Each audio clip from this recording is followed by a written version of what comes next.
Hello and welcome to our final edition of the Falcon Focus Podcast for the 2018-19 school year, episode number 31, as we are live on Facebook Live, archived on CUWFalcons.com. You can download the audio thanks to Podbean and listen through iTunes. My name is Matt Menzl. We are live from now until 10:15 here from the Concordia University of Wisconsin cafeteria. And kind enough to join us for the half hour. We have a special treat here for our final edition this school year, that being the President of Concordia University of Wisconsin, Reverend Dr. Patrick T. Ferry. President, first of all, thanks a lot for your time here this morning. I know it's a busy time, an exciting time as the school year wraps up. Do things finally calm down for you as the President once the summer months come a-calling?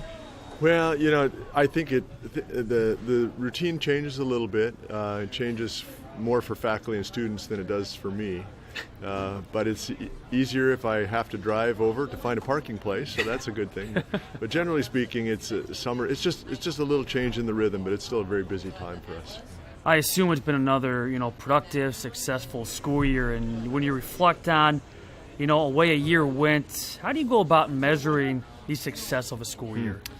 Well, that's a good question. This is just finishing my 22nd year as president, and I was talking to my wife yesterday about it, and I said to her, this was one of the toughest years that we've had, that I've had. I mean, I was just mentioning to you before we went on, that I had a little health problem here about a month ago. That was the icing on the cake, but there's just so many challenges, and things are changing so fast in higher education, and staying in front of that, and I mean, it's been a really challenging year. I think a good year, and I don't mind the challenge, but it's I don't know, as I reflect over, again, more than 2 decades, I think, boy, there are a few years in there that we're not quite so choppy. When you go into a school year, do you set goals for yourself, but also for the campus? Sure. We have, as an administrative team, a number of things that we're focusing on. Some of those are annual, but more of them are kind of more long-term, recurring sorts of goals.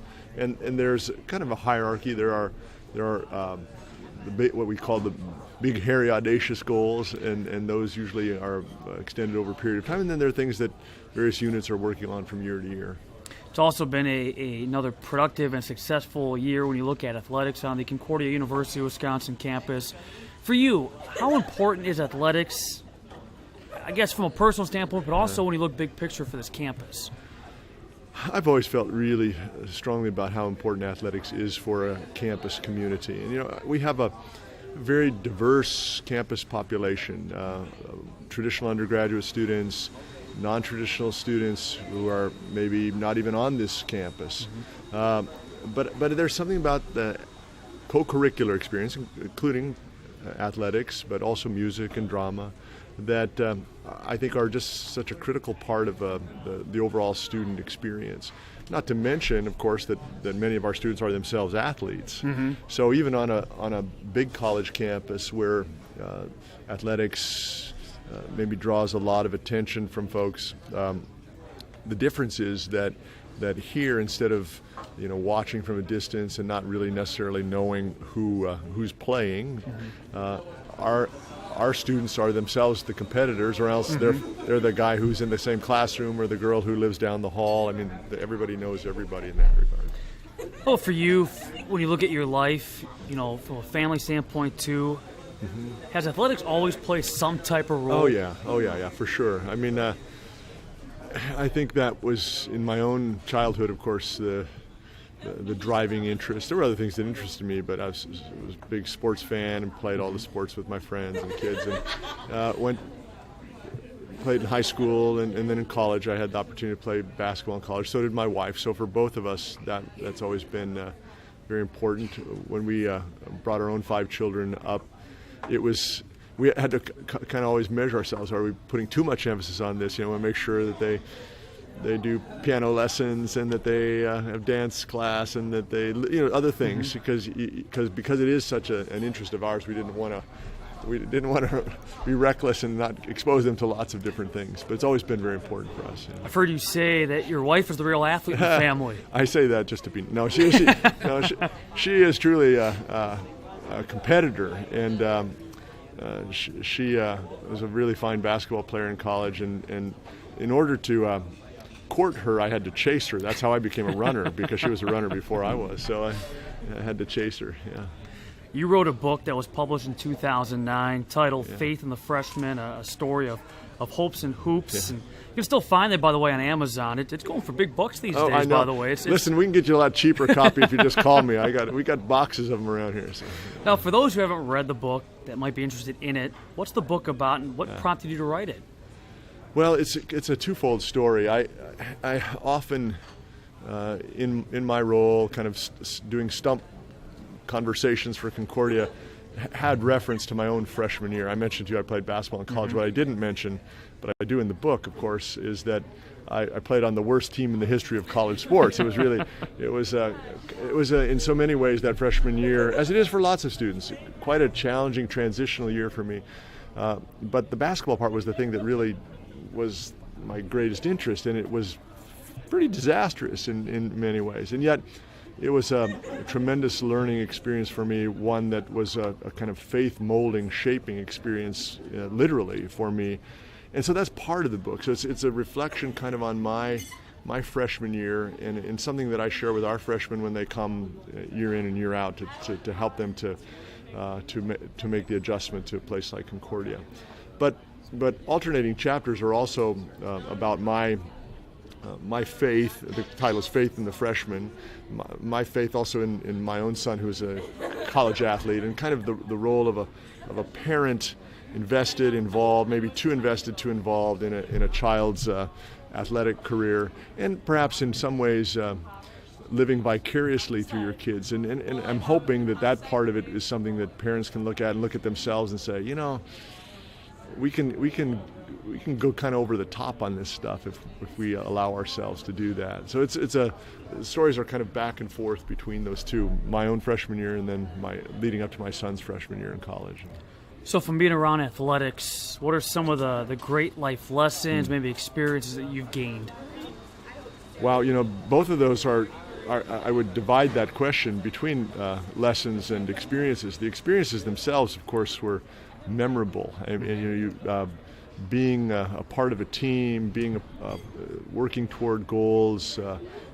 And by the way, I don't just reflect on myself as a former athlete. I consider myself an athlete. I'm an athlete still, and I think that's important.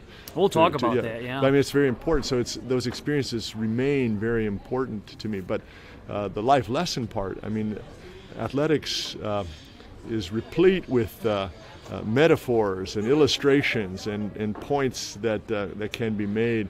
And because I'm a frequent speaker and preacher, you can be sure that I use those metaphors quite often.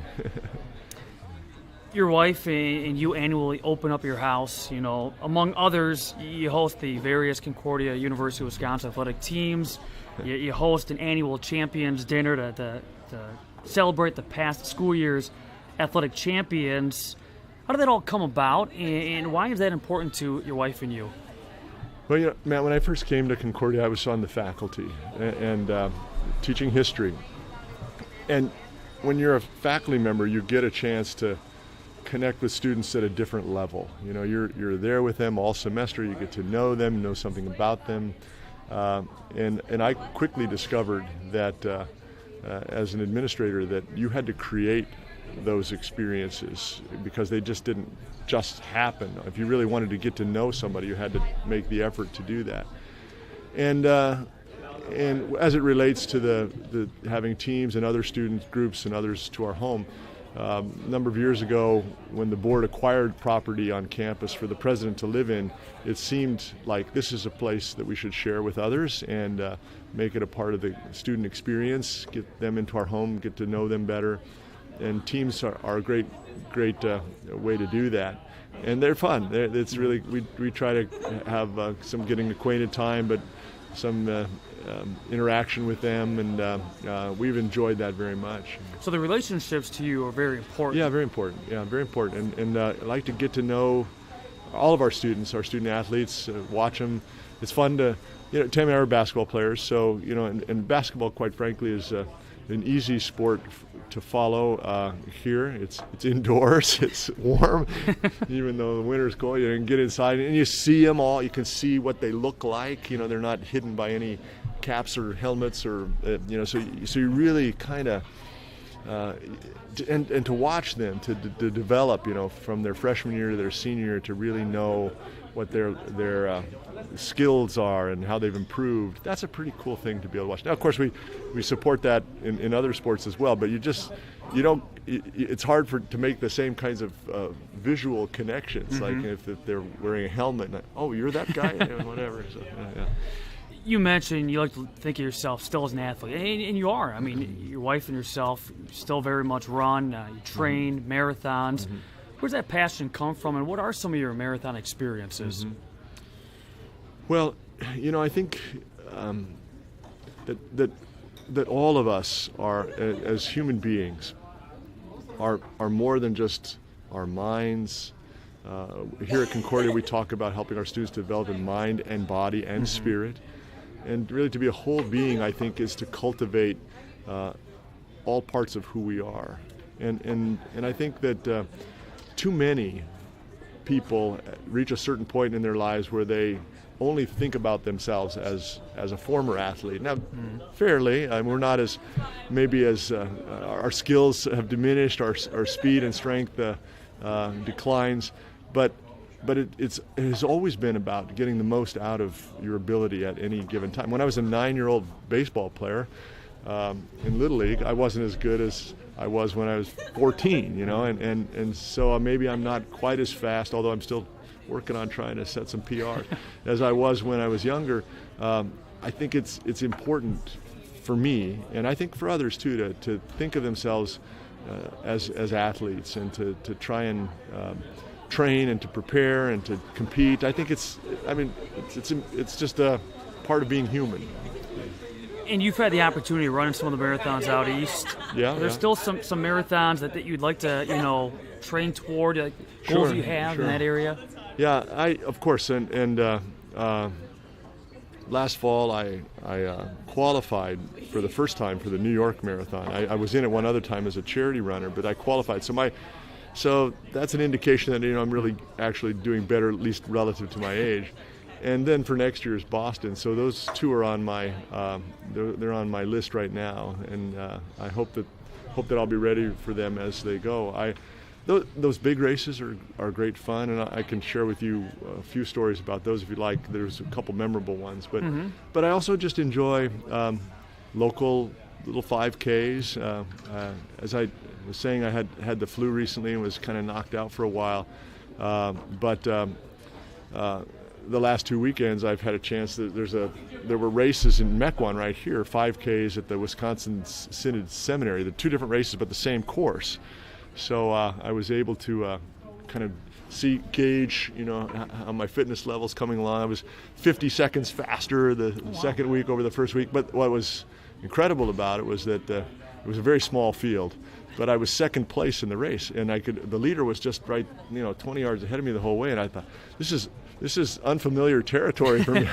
Should I make a move? What would that be like? I don't know what to do here. I usually just race against the clock. So it doesn't really matter. I just enjoy. The big races are great. I mean, they're a lot of fun, and there's a lot of excitement, enthusiasm, and I kind of try to get ready for some of those. But I like the little ones too. Yeah. Every year, the Concordia cross-country programs host the President's 5K run/walk, and usually in November. How much fun is that event? Well, it started the year I was inaugurated as president, so that was the very first year. So we've done it every year, kind of to remember that and to recognize it. It also has been, for us, the annual family championship. So we have a little family trophy. And so, I won it a number of years, and then my daughter married this elite runner, and he won it year after year. So I got tired of taking it and getting his name inscribed.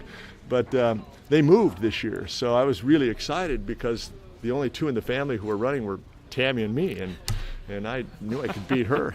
But halfway through the race, I tore the calf muscle, and I had to drop. So she won. She won the family championship. All it requires is one person in the family to be there. But so it has that added dimension. But it's been fun to It's in November, it's cross-country, it's messy, it's sloppy, you never know what you're going to get, but it's a kind of fun way to bring the community together. want to wrap up our first segment by talking about some of the more recent news when it comes to Concordia Athletics. And first, as of yesterday, the CUW Athletics unveiled a new logo, a new brand. It will provide consistency now across its 32 varsity-level sports programs and distinguish Concordia, Wisconsin from the other 8 Concordia campuses in the system. So what do you think of the new look, and why is that important? I like it. I really do like it. I know a lot of people put a lot of work into it. I had some opportunities along the way to give a little feedback. It's not my area of expertise, but I think it stands out. What I was hoping for, a couple things. One, something that would create a little more continuity, because we're a little bit scattered right now. Our blues we called it Lake Blue, but like Lake Michigan, the blue is not all the same blue. And so anyway, we were just a little bit scattered. So I was very interested in continuity, and I was also hopeful that we could develop something that would be kind of classic, that would stand the test of time, and that would be something that we, and these things change occasionally, that's fine, but I was hoping for something that would last a good long time, that we could all feel really proud of, and that would really draw attention to our brand. And of course, the other big news last week is Dr. Tom Saleska stepping down as the men's soccer head coach following 26 years. And happy to report he's going to stay on in a teaching capacity, but still big news as far as the soccer program. Yeah.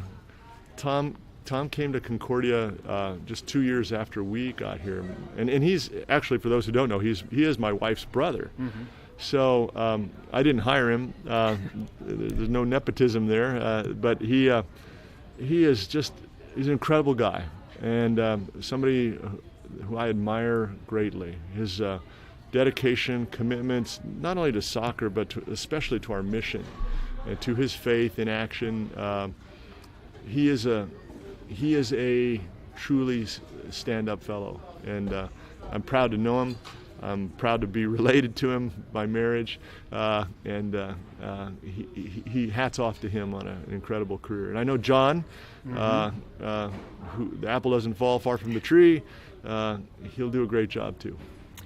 All right, we'll come back with segment number 2 as we continue our conversation with President Ferry as we wrap up our school year with the Falcon Focus Podcast. When did our measurement of success in life become so common? Because as unpopular as it might sound, God never intended for any of us to live a comfortable life. He intended for each of us to live each day with a higher purpose, to go outside our comfort zones and use our gifts and talents in the service of others. That's why He created each one of us uniquely, remarkably, to stand apart from the crowd, to live a life that's actually uncommon. Maybe that's why at Concordia University, our students have never been satisfied with simply fitting in and doing great things, but instead becoming great people. And why our education focuses on not only developing what you know, but who you are and who you were made to be. Passionate, faithful, courageous. Because living uncommon means living a you-first life in a me-first world, which isn't the easiest way. But at Concordia, it's the only way. After all, doesn't the world already have enough common? Concordia University. Live uncommon.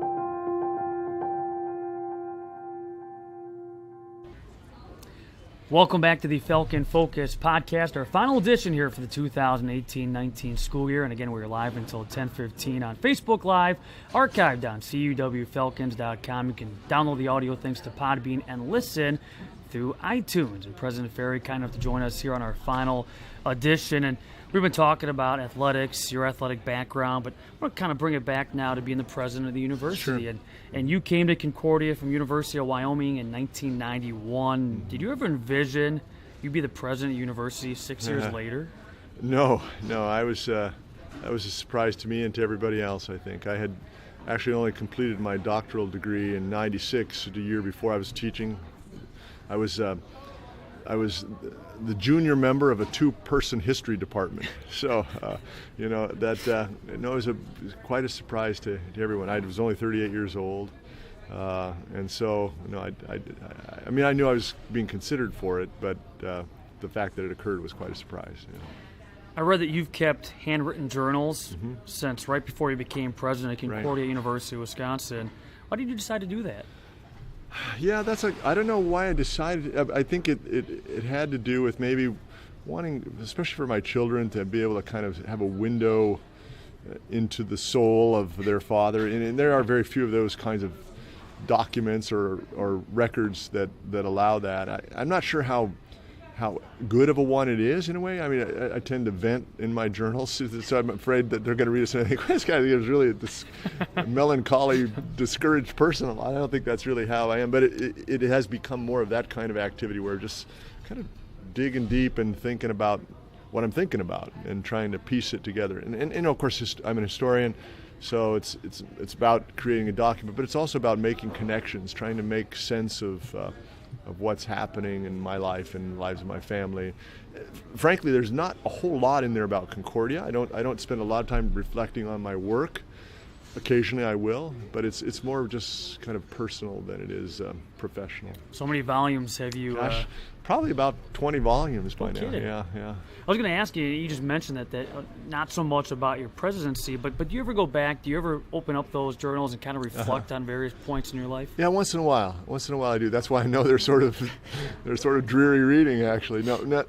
Sometimes the prose is really good. I mean, because I work hard at it. Other times it's sort of pedantic and it's like, But occasionally I'll read on an anniversary, like what was I doing, 8 years ago on this date, and that kind of puts time into a framework too. You think, wow, I was doing that. That was going on. It's really quite an incredible thing. Yeah. As far as personal reflection, okay, since day one back in 1997 to the present, how do you feel you've grown as the president? Oh gosh, I know that early on, Tammy and I, maybe a year or two into it, we were asking the question, do you think they'd be mad at us if we quit like after 3 years? It was so hard, it was so challenging, but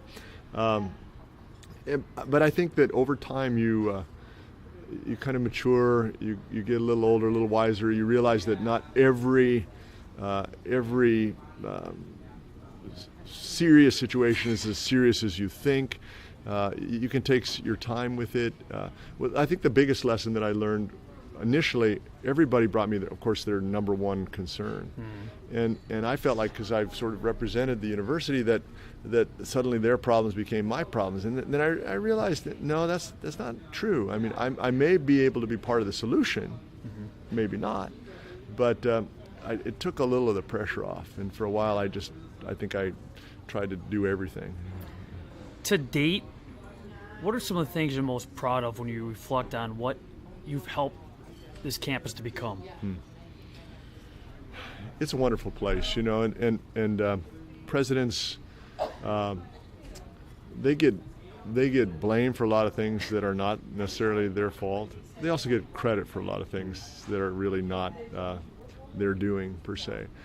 I guess I'm obviously very proud of the many of the things that we've been able to accomplish. We've had a great team, but mostly I find the most gratification when I see our graduates who are taking their experience and of course the gifts God has given them anyway, and they're making a difference in the lives of others. You're one of those, Matt. You're just an outstanding representative of the university, and you reflect so positively on us, but people like you and others who are living our mission, doing what they love, making a difference in the lives of others, that's the most gratifying thing. Today, when you look at this campus, what are some of the issues you're dealing with? And as far as future plans go too, what do you wish for when you think big picture, Concordia, as this campus continues to grow, as the students continue to grow, what are your wishes for this campus? As I mentioned earlier, higher ed is changing a lot, and we have, of course, added a lot of bricks and mortar stuff to this campus. So the campus face has changed over these 22 years quite a lot. I mean, alums will come back and say, wow, it looks a lot different. But learning is changing too. Deliveries are changing. And more students are getting their stuff in other ways, online, for example. And so one of the things that has helped Concordia stand out through the years is we've been entrepreneurial and adaptive, and we have to continue to do that in order to meet learners' needs and to fulfill our mission. So, I mean, as we sit here today, I can't say we need this, that, or, I mean, there are a lot of things that we could use, but again, resources are always going to be a challenge, and prioritization of how do we use those resources will always be the question for administrations to consider. On a lighter topic, one of your go-tos is always typically the bow tie. Yeah, People know you for the bow. Yeah, I know, no bow tie today. But how did the bow tie become one of your signature looks? I kind of liked it. I was teaching when I started, so it wasn't when I became president. So I just felt like it looked like kind of professorial, maybe. The president at the University of Colorado, which is where I did my doctoral work at the time, was a fellow named Gordon Gee. He wore a bow tie, so so it became a signature, and it wasn't all that popular then. I mean, there were just very handful of people who wore bow ties. Then it became kind of more fashionable again, and I'd like to claim credit for that. I don't think. I think actually though, this is my theory that it became more popular among young men when for a while at the NBA draft, guys started wearing bow ties, and I think that really kicked it off for a bit, so that it's now a little bit more mainstream. It's not quite so unusual to see. I was surprised to see on the calendar there's a National Bow Tie Day. Oh, nice. Yeah. But how many bow ties do you own? I think I have about 100. Okay. Yeah. Do you have a favorite, a go-to? No, there are a few that seem to get more use than others. But the key is that they are self-tied. They're not pre-tied, right? Nice. So yeah, Nice. I mean, and just for those who are interested, I mean, you can tell the difference. I mean, can you? Oh yeah. The ones that are pre-tied they're what about just the clip-ons. Clip-ons are the kind of. I mean, they're just too perfect. Perfect. It has to be a little out of sorts to be a tie. Yeah, I could teach you how to tie it though. It's not really. That'd be nice. Throughout the Falcon Focus Podcast, when we have student athletes on, we do a segment called Rapid Fire. Get to know our athlete a little bit better, and I want to do that with you now. Okay. And get to know our president a little bit better. And so I'll start off with one of the questions I ask every athlete is, do you have a favorite food? I would, if I was supposed to be rapid, I would say probably Mexican. Okay. It doesn't have to be that rapid either. We just call it rapid fire. Favorite music or type of music? Oh, definitely 70s acoustic rock. Yeah. When you run or you're just training, do you listen to music or is it? Not very often. Okay. Although recently I've discovered that I have this, because the earphones didn't stay in my ears. Yeah. But now I have this new ones that fit right here, and so they're called aftershocks.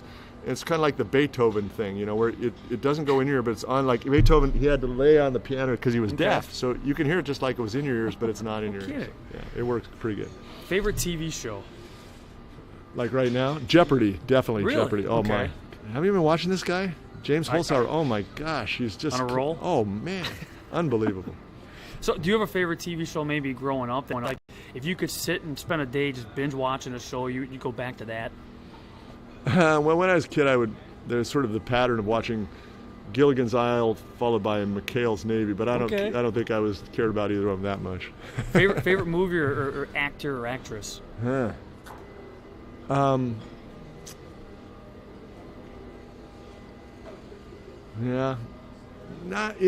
Favorite genre? So when I read history and so those kind of things. But all right, I will say, I have been kind of into the dystopian stuff. Okay. I really like that. I can't like the Hunger Games, but there were others. There's just a bunch of those. The Divergent, and those are kind of cool. I like to sort of imagine the what would be like after whatever the apocalypse is like. Yeah. Favorite pro sports team? Right now, the Milwaukee Bucks at this moment, but I think overall the Denver Broncos. Where I grew up in Denver. Yeah. Favorite pro athlete? It could be current or past. So I always liked John Elway. He's a general manager, so he's under some fire. But I would say probably John Elway. Well, for you, whether it be again current or even going back in time, do you have a top or a couple of top athletic moments? For myself? For yourself? Well, I'll just say this one kind of briefly. The Boston Marathon, not this year but last year, at the time I didn't consider it one of my top athletic moments, but in retrospect, the conditions were the worst weather in the history of the Boston Marathon. It was 40 mile an hour, 30 mile an hour headwinds the whole way, gusting to 40 the whole way, raining in sheets the entire time. And people were hypothermic, and it was brutal. The conditions were just, even waiting to get into the starting line, you're just soaked, and to finish that was a feat. And to be able to look back on it and say, I did that, was good, even though I was disappointed in the time at the time. Yeah. Is there one sport you've never played, or at least never played like organized, that you kind of wish you can go back in time and be like, man, I wish I would have tried fill in the blank? Well, what is that one where they kind of push the broom thing? Oh, it's curling. Yeah, because I think I could have made the Olympics in that. It doesn't look that hard. I mean, I should have tried that. I always wonder about that too. That is there something I might have been really good at that I never tried? Yeah, but I think in the end, you're only about as athletic as you are. Best advice, maybe that's it, you've ever been given or you've given? As it relates to athletics or just in general? Just in general. Oh, gosh, that's a good question. I think that maybe for me, I have kind of mantras of my own that, but in our family, and it sort of relates to athletics, and it kind of makes us full circle on this other question. The kids would really get into their teams, and when they were little, they would be really. I remember my son would cry when Greg Vaughn went 0 for 4. So it's like. So we realized our mantra was be your own athlete, So it's all right to root for teams and to be excited about that, but do your thing and be happy with that. Yeah. If you could have dinner with one person you've never met, who would it be and why? Dead or alive? Oh well, it'd be interesting to have dinner with someone who's dead.